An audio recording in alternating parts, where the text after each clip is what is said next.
son that he never knew about.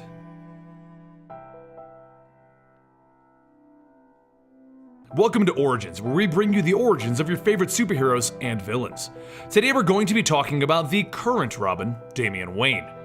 This is out of the secret origins and a bit of common knowledge for his story. Now, if you watched a bunch of our Batman stories, then you've probably heard most of this before. All of the other stories where we go more in depth into everything we're discussing here will be at the end of this video, but it's from the Batman and Son video and the Battle for the Cowl video. Talia al Ghul tricked Batman one night and used what she gained to create a laboratory in which she created many children of Batman. Most of these turned out to be deformed or wrong, but one turned out to be a beautiful young boy that she would name Damian Wayne. From the day of his birth, he was raised to be a killer and an assassin in his grandfather's organization, the League of Assassins. While things slipped out once in a while, he was never actually informed of who his father was until he grew to the age of 10. He finally couldn't stand it anymore and he needed to know, who was his dad? So Talia decided to fill him in while disrupting Batman's operations.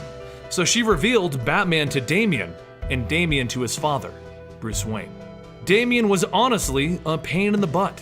Full of himself, rude, violent, and straight out disrespectful, Bruce tried his best to teach his son how he should act. But he grew up among the League of Assassins. He didn't even know how to act in society. So regardless of Batman's actions, Damian at first assumes that he needs to remove all competition for the role of Batman's son, and he fights with Tim atop of the stuffed T-Rex in the Batcave. After knocking Tim out, he runs off in a version of the Jason Todd costume and he kills one of Batman's villains in what he assumes would gain him approval from his father. While Batman is furious over the death, both Alfred and he see a young and lost boy who just wants his father's approval. His social behavior problems are simply due to how he was raised. But before Batman can truly teach his son, Talia stages an attack on Gotham Harbor and takes Damian back, with him asking why they just can't all be a family together. Why can't he have his mother and his father? In their final stand, Damian is badly injured and requires transplants from the League of Assassins, so he disappears for some time. A series of events brings Damian back into Batman's life repeatedly, with Tim even questioning the authenticity of Damian as Batman's son. But after testing confirms it, everyone accepts that the little problem child is really the son of Batman. Eventually, during the events of Final Crisis, Batman is thought to be dead, and Dick Grayson, then known as Nightwing, is given the option to take over as Batman. At this time, Damian has come to live under the care of Alfred, and Alfred tried to explain to Dick that he felt Damian should be allowed to live up to his father's name. Dick was going through his own struggles though, as he felt that he could never live up to the Batman name, so he didn't want to be Batman, so of course he didn't want Damian to become his Robin.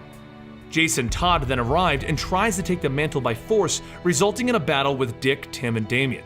Once they win, Dick decides that he needs to take on the mantle, because while he still feels that he can't live up to the name of Batman, someone has to be Batman. Tim decided that it was time to explore his own career as a superhero at this time, resulting in Damian getting a letter from his father. Damian, honor the Wayne name. Your actions define you and the family. Go to the locker beside mine and enter DWR1. You've earned this. Father. Once he opened the locker, he discovered the Robin uniform. And as Dick Grayson stepped into the role of Batman, Damian Wayne stepped into the role of Robin. Damian Wayne is an interesting situation because he doesn't just have one crazy night that turned him into Robin. This is a series of events that led to this, and how he eventually became a Robin that Batman was proud of. Like I